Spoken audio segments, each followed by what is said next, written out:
G'day Virtual Pilots, it's Requiem. First off, I'd like to thank those of you who voted in the poll and left some feedback about whether or not to use older footage for a debrief. So what I've ended up doing here is I've gone through all my older footage and I've selected some snippets that would still be relevant to how things are modeled today. You just may not necessarily see, the graying out that we currently see, but the flying is still relevant, I believe. So in this first section, I'm in a Spitfire Mark 9 with Bus Driver. We just dropped some bombs on a target, and on our way out, happened to spot a Heinkel up at altitude. So instead of flying straight at the bomber and climbing at its low 6 o'clock, and this would expose me to the fire from the gunner, what I've elected to do here is offset to the right hand side. So this way I can climb up to the same altitude as the bomber without risk of getting shot at, or at least being hit. I'm going to try and maintain a separation of around about 1 to 1.5 miles. And in the meantime, Bus Driver is going to be sliding off to the left hand side as well. And this will help cut off the escape route if the Heinkel attempts to get out. So while Bus Driver is doing that, I've leveled off. I'm going to start accelerating to put the Heinkel at around about my 7 to 8 o'clock position. So I've got to maintain that offset of lateral separation, and by coming back around in this 180 degree turn, this will give me two advantages. The first is that I'm able to attack the cockpit if I can aim right, and the second is it's also going to minimize the amount of time I'm exposed to the gunner's fire. So as I make this turn, it's going to be around a 4 to 5G turn, so we've definitely experienced some grey out in the new modelling. Now as I line up here, I'm trying to aim for the cockpit, but I wasn't quite stable, so ended up making an adjustment to aim for an engine instead. So in hindsight, I could have given myself a little bit of extra time by extending my distance away from the bomber as well as increasing the lateral separation, and that would have given me more time to line up correctly. So here we see, as I begin the turn, I'm just over a mile away, and I'm pulling around about 4.5 Gs in the turn. So this is about the minimum, really, the kind of distance that I'd want to have, so as you don't get much time to line up. So if I had more distance, I would have had more time. Now as I complete the pass, I make a sweeping right hand turn, just nice and easy, and kind of evaluate what the bomber's going to do. Here we can kind of see Bus Driver and I have swapped sides, and the Heinkel's attempting to escape and he's turning back towards me, so I'll take advantage of this, and I'm going to try and line up where I think he's going to be, and as he passes through the side I start firing. And now we ended up finishing him off. Here you kind of see the difference between the first and the second pass. This one I just patiently waited for him to cross into the gun sight and just started firing, and I was able to get some nice hits to kill him. Now the Heinkel didn't really have much in the way of options. He didn't have any fighter escorts, so it was easy for us to kind of take our time with it and prepare the attack correctly instead of trying to attack from the low 6 o'clock and be exposed to the gunner's fire for a pretty long period of time. This way I've only been exposed for a couple of seconds and was able to kill the bomber. Alright, in this one I'll be flying the trusty I-16 with Roger Meatball. So he's a little bit in trail of me there. Not the best position, but at least when I'm looking behind me to check my N6, I'm able to verify where he is and hopefully see him coming in, which I happen to do here. So as I make the turn and call it out to Roger, he will make the turn to avoid the attack. And this looks like a 109 F4, you can see the label. So there's a very big performance disparity between us. So we don't really have a chance at all of catching this guy. So essentially it's just going to be a matter of trying to stay close to each other and holding a position that's going to prevent that 109 from feeling like he can come back and attack us.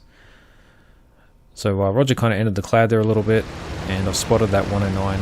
It's kind of like heading off to the right there.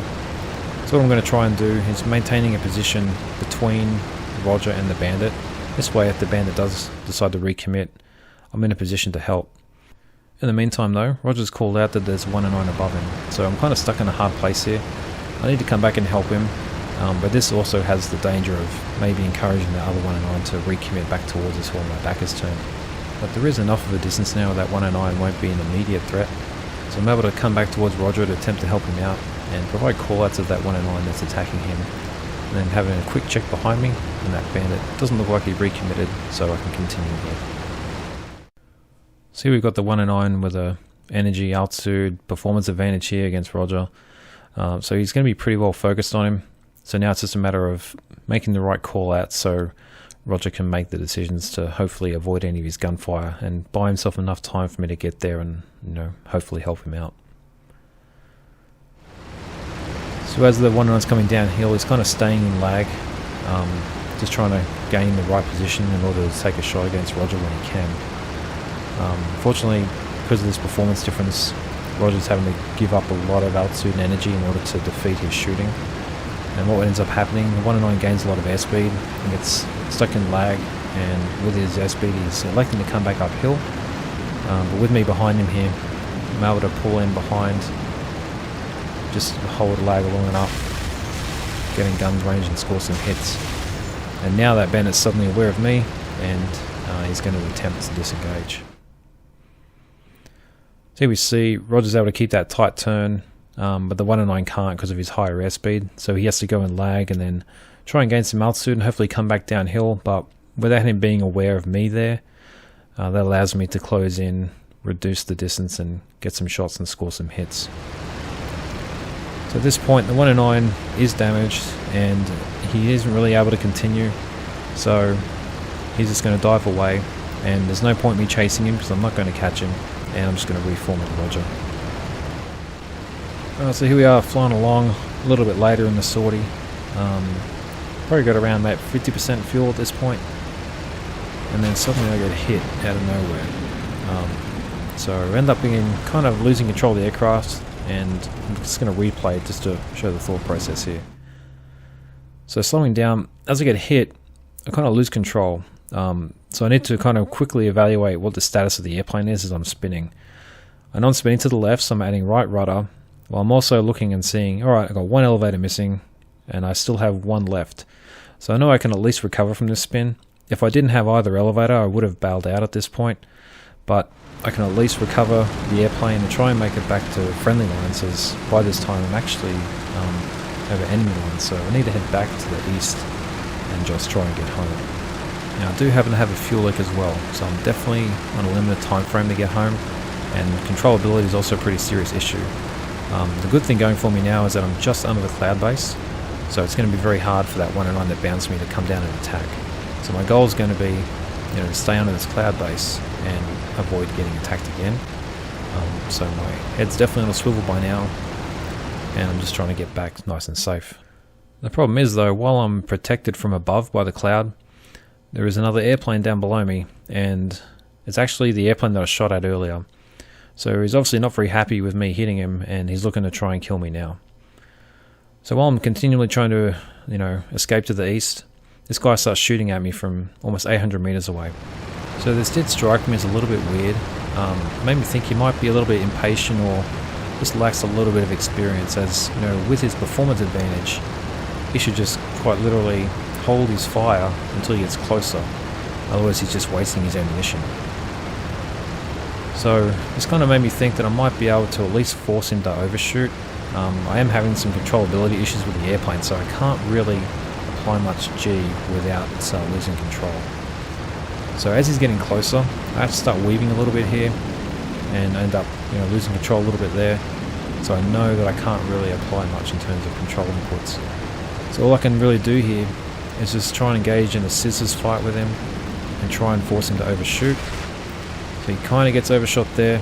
As he comes back towards me, I kind of thought about rolling over here, but due to the control issue I didn't want to do that. So I come back to the left. He has that excess of airspeed, he's able to pop out in front, and then I'm just going to take a snapshot here and hold down the trigger and hope for the best. And luckily I scored the hit and set him on fire.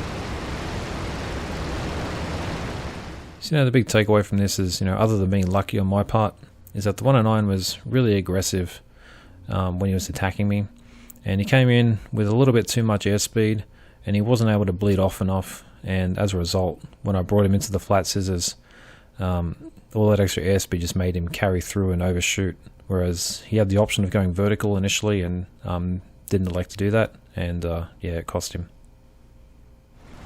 And the nice thing was I was able to actually make it back to my airbase. So as I came into land, I had a little bit of extra airspeed, so I kept the throttle in there, because I was worried about the controllability issue. So as I bring it into the flare and get the 3-point attitude, I'll cut the power, and we touch down, holding the back pressure for all that it's worth with my one elevator remaining, and then was able to land safely. So in this last sortie I got Buster over there about my 11 o'clock or so, and he happens to spot an aircraft at my right 5 o'clock. So he initiates a turn towards it. Meanwhile I go left, just trying to see if I can spot what he sees. With Buster over heading towards it now, we're going to try and generate some spacing between us so we can kind of go at it in a sequence and see, you know, who the bandit is going to be going after. Once we can tell who the bandit's going after, we can adjust our positions accordingly. So it looks like the bandit's coming after me, and bus driver can continue going under the cloud and pop out on the other side to make an unobserved entry. And judging by the nose position here, the 109 is not really a threat, so I don't need to pull very hard to avoid that shot. So here we can see bus driver makes that first turn coming around, and we're trying to look at the bandit's behavior and see what he's going to do. He's pretty much continually pointed in my direction, so that tells us that he's just essentially looking at me, and he doesn't know the bus driver's even there. And this is what allows bus driver to come back around to make the attack. Meantime, I'm just holding my turn nice and gradual. This will allow the bandit to close in on me, but it also allows, you know, bus driver to close in on the bandit for some shooting. So I'm not really going to act too defensive here against him. I'm just going to plot along here, make a reverse, turn back towards bus driver, and this also allows the bandit to get closer. But you know, bus driver's in a nice firing position right now, and happen to spot another airplane. I ID that as friendly, and then looking at the nose position, we make a jink to avoid his gunfire. This really illustrates the importance of being able to recognize the bandit's nose position as a threat. When we look at the bandit and we start seeing his belly, he's pulling lead, so we need to apply -G. This will get us to jink out of the way of his gunfire, and then as he's passing behind us we can reverse, turn back towards him to help keep him interested, and he's completely focused on us trying to kill us, and that gives bus driver time to finish him off. The whole goal in this sequence wasn't for me to try and, you know, reverse the tables against this guy. It's pretty much, you know, just maneuvering to buy enough time for bus driver to kill him. So when I'm getting shot at here initially, his nose position wasn't indicating that he was even going to come close to hitting me, so I didn't really have to adjust my turn very much. And by reversing back towards him, I'm able to keep him interested, and then as he ends up on the other side of my turn circle, which is around about here, I have the option of maybe reversing or continuing straight. But you know, at that point it kind of gives him an option in order to dive and extend away. So by continuing my turn, I'm able to keep him interested, and I'm able to jink to avoid that fire there, and I've bought enough time for bus driver to come in and finish him off. So I really had zero interest in trying to kill this guy. All I was trying to do was present myself as a nice target, and by recognizing how much of a threat he is based on his nose position, I'm able to adjust my maneuvering to achieve that. Alright, in this last one, still on the Yaak, and I like this one because it shows off some dumb mistakes I get to make while flying in this sortie. So 109 comes here to attack, and I'm in a decent position to make an attack myself, so I can dive down here, start increasing my closure and reduce the range so I can start taking a shot. My shooting is pretty crap, and the second one hits, but it pretty much just indicates to him that I'm there. He's able to maneuver, and instead of going vertical here, I end up rolling and trying to stay with him, and because of my extra airspeed this kind of screws me, and I'm not really able to stop myself from overshooting. Present myself as a target, ends up taking a shot, but at least I know that from here I have enough airspeed to go vertical and regain an offensive position against the 109. So as I get the nose pointed back down, I'm going to roll back to level and try and keep him in sight, and trying to stay behind him here. And I'm just trying to figure out, okay, when's going to be a good position to come down and make my next attack. And what the 109 ends up doing is reversing and starts going vertical. So he's going to almost be able to pull back towards me. I don't want to be diving down towards him, so I end up reversing back and pulling up, and I know that I should be able to swing back around and make an attack coming back downhill, but if you manage to notice, there was another 109 nearby who he's coordinating with, and at the time I was so focused on following my original target I didn't even see this guy who I've illustrated with the arrow, and it's just a matter of time until he's getting behind me and about to take a shot. So here I'm thinking, great, I'll be able to come around and take a shot against this guy, when suddenly I get hit myself. So a quick check behind me, I'm like, oh great, this isn't good.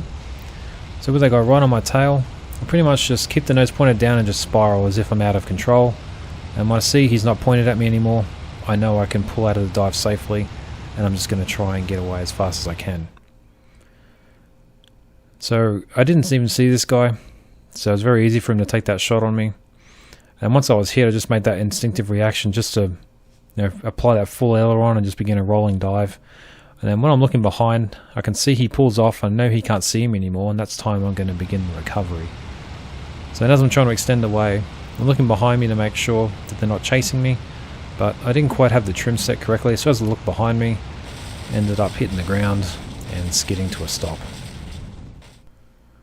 Well, I hope you were able to enjoy today's debrief and decide to become a subscriber if you aren't already. And if you do happen to be on, remember to use that notifications icon so you know when new videos are released. And until next time, remember to fly safe and check your six.